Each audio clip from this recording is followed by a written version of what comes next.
Welcome back to Cine Recaps. Today, I'm going to walk you through a gripping survival thriller that blends mystery movie called The Occupant. Warning, spoilers ahead, watch carefully. In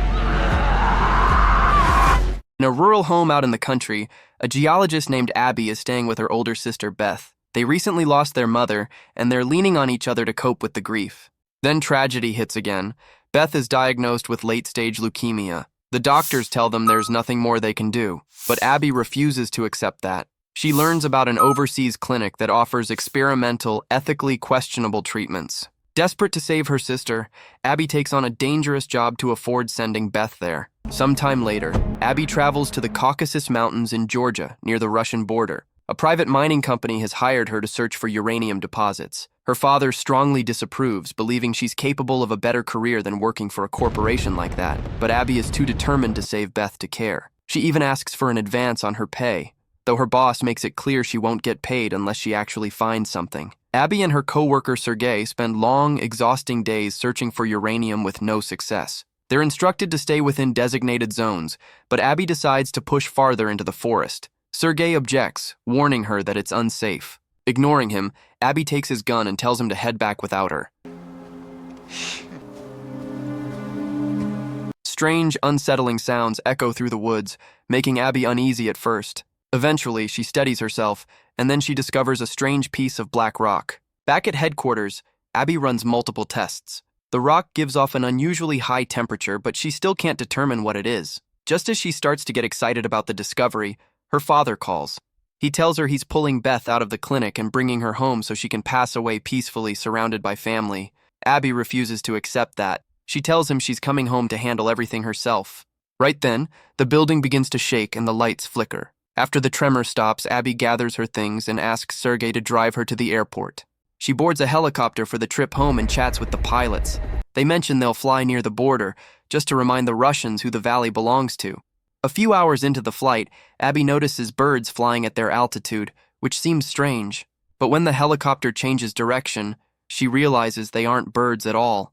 It's a massive black shape in the sky, crackling with an eerie sound. The pilot says it's getting closer. The helicopter starts to rattle violently as the black mass engulfs the windows, then suddenly pulls away. Moments later, the chopper's systems fail, including the radio. They need to land immediately, but the engine dies too. Abby straps in as the helicopter rapidly loses speed and altitude. The thin air makes it hard to breathe. She focuses on steady breaths and thinks about her sister. Closing her eyes, she braces herself as the helicopter crashes into the mountains. While unconscious, Abby dreams of telling her father not to make any drastic decisions while she's gone, and promising she'll be back soon. She eventually regains consciousness inside the wreckage, bleeding and disoriented. Part of the helicopter is on fire. Worse, one of the pilots is dead. Abby checks the other pilot, treats his wound as best she can, and tells him to apply pressure. She steps outside and screams for help, but there's no response. When she returns, the injured pilot explains how to use the emergency radio. Abby tries over and over, but no one answers. Studying a map, she estimates the nearest road is about 60 kilometers to the south. She smashes open several cargo boxes and builds a large fire, hoping someone might see the smoke from a distance. The next morning, she discovers the second pilot has also died. Overwhelmed, Abby breaks down in tears, realizing she's completely alone in the wilderness.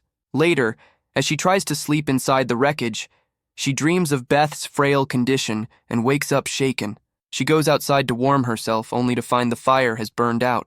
Still refusing to give up, Abby gathers every useful item she can salvage from the helicopter, including a gun and a flare. After layering herself in as much clothing as possible, she takes a compass and begins walking south, determined to find the road. The moment she starts walking away from the wrecked helicopter, Abby hears the faint crackle of radio static. She rushes back, thinking something in the aircraft has powered on, but none of the systems are working. When the static sounds again, she realizes it's coming from a handheld radio clipped to the pilot's belt. She tries to use it, but the battery dies almost immediately. Determined to fix it, Abby grabs the helicopter's manual and studies it to figure out where the cables and charging ports are located. She manages to get the radio charging.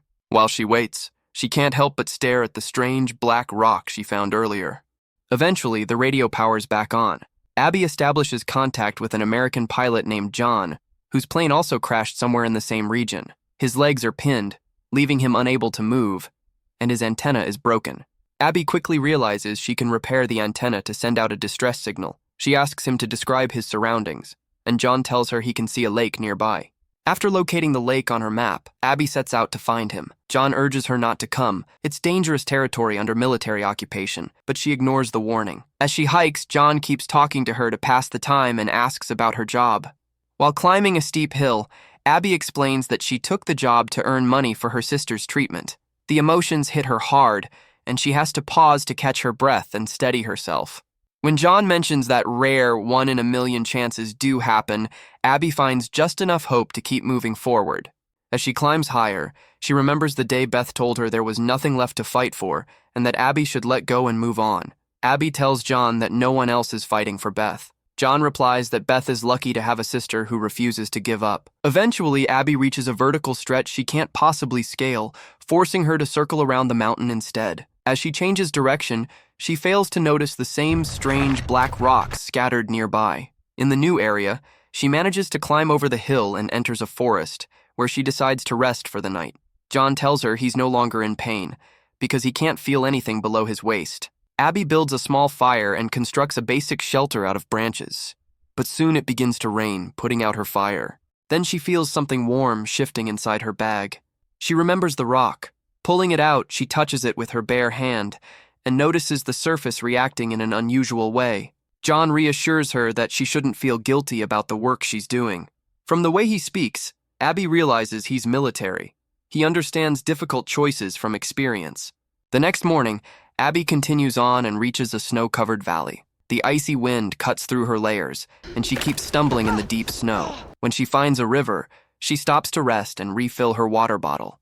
Hours later, she realizes another mountain range blocks her path. The map shows no easier route. She'll have to climb. She pushes herself as far as she can on foot before attempting to scale the slope, only to slip and fall almost immediately. John tells her to turn back. She can't save everyone. That comment sparks frustration in Abby. She's exhausted from people telling her to quit. What she needs isn't doubt, it's encouragement. Reluctantly, John tells her it's her decision and wishes her luck. Abby removes her gloves and starts climbing again. Without them, she can grip the rock better and begins making real progress. She climbs steadily until she reaches a section with no foothold at all. When she tells John, he says it's a shame. She was one of his favorites. Then suddenly goes silent. The connection drops. Confused, Abby tries calling him back, but there's no response. She takes out a climbing tool and wedges it into the rock face, but it slips out when she puts weight on it. Pausing to breathe deeply, she thinks. Her thoughts drift to the doctor who once told her miracles don't exist, but something impossible is happening right now. As she moves her hand near the black rock, it begins to shift shape. Realizing what it can do, Abby ties a thread around it and presses it against the mountain wall. The rock reshapes itself into a solid hold. Using it as leverage, she steps up safely and finally climbs the last stretch to the summit. As she pulls herself up, the thread tugs the rock free and brings it back with her. That's when she sees the dark, crackling shadow streak across the sky again. She raises her binoculars and spots distant lights belonging to a military base. Quickly, Abby gathers sticks and dry grass to build a large signal fire, hoping someone will notice. She also arranges rocks into the shape of an arrow to show the direction she plans to travel. Then she sets off.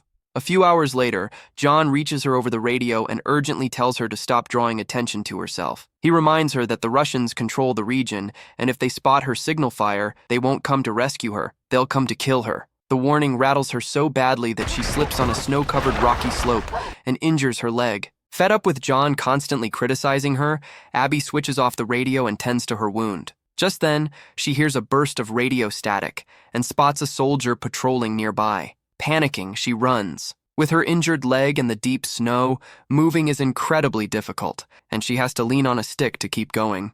After pushing through the forest, she comes across several abandoned buildings and decides to take shelter inside to rest and hide. The place is filled with wreckage, broken furniture, scattered belongings, and old family photographs left behind by civilians killed during the Russian invasion. She searches every room and drawer, managing to find materials to start a fire, and even a piece of moldy bread that nearly makes her vomit. Using the plane's first aid kit, she wraps her hands and injects some expired medication into her stomach. Before drifting off to sleep, she looks at a photo of Beth and thinks about how much pain her sister must be enduring. That night, Abby dreams of happier times with Beth, but also of her in the hospital. Beth had grown tired of the clinic and wanted to go home to spend her final days with family. Abby, however, insisted she stay for treatment. Before Abby left for this dangerous job, Beth told her she wasn't doing this for her. She was doing it for herself. The next morning, Abby wakes to the sound of a radio. She peers outside and sees the soldier approaching the building. Panic sets in. She quickly blocks the door, crouches beneath the window, and covers her mouth to stay quiet. The soldier glances inside but doesn't notice her and moves on. While he circles around to check other windows, Abby carefully uses her stick to pull her bag closer and retrieves the gun, only for the magazine to slip out and hit the floor. The noise alerts the soldier. He tries forcing the door open but can't get in. As he searches for another way inside, Abby reloads the weapon. Soon, the soldier enters and points his rifle at her, shouting something in Russian. Terrified, Abby fires. The bullet strikes his weapon and then his leg, dropping him to the ground. She grabs his rifle and backpack while he repeatedly says the name Ivan. To show she doesn't want to hurt him, Abby lowers her gun and searches the bag. Inside, she finds a flashlight, cigarettes, and a black rock identical to hers. Suddenly, John's voice comes through the soldier's radio. The wounded soldier confirms that he is Ivan. Horrified, Abby realizes they've both been manipulated. Who are you? Don't you want to see Beth again? Shaken, Abby apologizes to the soldier and bandages his injured leg. She helps him onto a couch and explains that she's going to track down the voice on the radio. She asks him to contact his base and tell them not to shoot her if they see her nearby, though she isn't sure how much of what she says he understands. Despite their injuries, the two of them leave together, stumbling through the forest. When they pause to rest, Abby pulls out her rock and hears the crackling sound overhead. It finally clicks. The rock is what attracted the shadow. It caused the helicopter crash and has been interfering with the radios. That's why the helicopter radio worked again after she walked away from it. Enraged, Abby throws the rock as far as she can and screams in frustration. They continue into a snow-covered valley. With each step, the snow shifts beneath their boots, and they realize they're actually walking on ice. It's the lake John mentioned. Abby keeps her distance from the soldier to avoid putting too much weight in one spot. Suddenly, she hears the crackling sound again. She turns around, and the soldier is gone. As she searches for him, the ice beneath her feet fractures. She plunges into the freezing water. Desperately clawing at the edge, she manages to grip the surface and, after a brutal struggle, pulls herself out. The wind intensifies and a blizzard reduces visibility to almost nothing. Abby calls out for help but keeps moving forward. Eventually, she reaches the edge of the forest and spots the soldier's discarded cigarette on the ground. Exhausted and soaked, she can't go any farther. She strips off her wet clothes and crawls into a sleeping bag, hoping to warm herself. Then John's voice crackles through the radio once more, telling her that the same thing happened to him a while back. Furious, Abby hurls the radio away, but John's voice keeps echoing in her ears, continuing his story. After his plane went down, he had to watch each member of his crew die. His heartbeat slowed, and he was certain he was next. But at the very last moment, he found something he calls deliverance. Abby drifts off to sleep and once again dreams of the happy moments she shared with Beth. She's suddenly jolted awake by the sound of a helicopter overhead. Scrambling to her feet, she runs through the forest, waving and shouting to get their attention. But they don't see or hear her, and the helicopter disappears into the distance. The freezing temperatures are taking a serious toll on her. Weak and disoriented, Abby drops to her knees, hearing Beth's voice in her head telling her to just come home. She loses consciousness and collapses through an opening in the ground, falling into what turns out to be a cave. Her body tumbles down rough stone and lands in a shallow pool of water. Floating beside her is John's decayed body, partially fused with chunks of the mysterious black rock. The bottom of the pool is coated in the same dark substance, which begins rising toward her, as if trying to enter her body. It becomes clear that the rock is some kind of entity.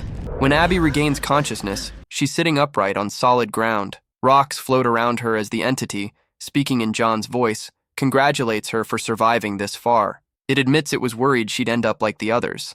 Abby accuses it of deliberately causing the crashes and demands to know why it brought her here. The entity calmly replies that every choice leading her here was her own. The floating rocks begin forming half of a human-shaped figure. The voice explains that John agreed to become its host in order to survive, and now Abby is being offered the same opportunity. She backs away, refusing the offer. She says she doesn't want any part of it. She just wants to go home. The voice responds that she already is home. Suddenly, Beth's house appears behind her. An unseen force pushes Abby inside. The rooms are filled with piles of black rocks. The entity tells her she's terrified of death and desperate to defeat it, and that surrendering to it is the only way she can. Abby runs from room to room, trying to escape the voice. Then she sees Beth standing outside. Shocked, Abby rushes to her. Beth takes her hand. Suddenly, Abby wakes up inside her sister's home and is stunned to find Beth completely healthy.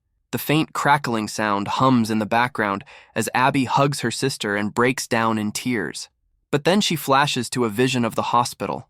She realizes the truth. This is another illusion created by the entity. Finally, Abby accepts that she has to let Beth go.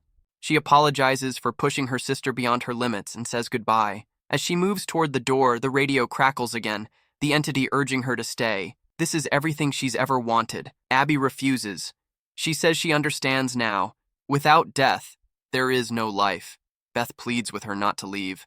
Still, Abby opens the door and steps out into the blizzard, screaming for help. At that instant, she jolts awake inside her sleeping bag. Remembering the flare in her pack, she quickly lights it. This time, when the helicopter passes overhead, it sees the signal and returns to rescue her. Over the next 2 days, Abby recovers in a hospital. When she finally wakes up, she finds herself in an apartment with Sergi and his grandmother. Sergi urges her to keep resting, but Abby insists on going home. He drives her to the airport. Sometime later, Abby and her father visit Beth at home, where a nurse is caring for her. Beth doesn't have long left. Abby and her father step outside for a moment to break down in private so they won't upset her. That evening, the nurse quietly tells them it's time. Abby and her father sit beside Beth on the bed, holding her and comforting her as she peacefully passes away.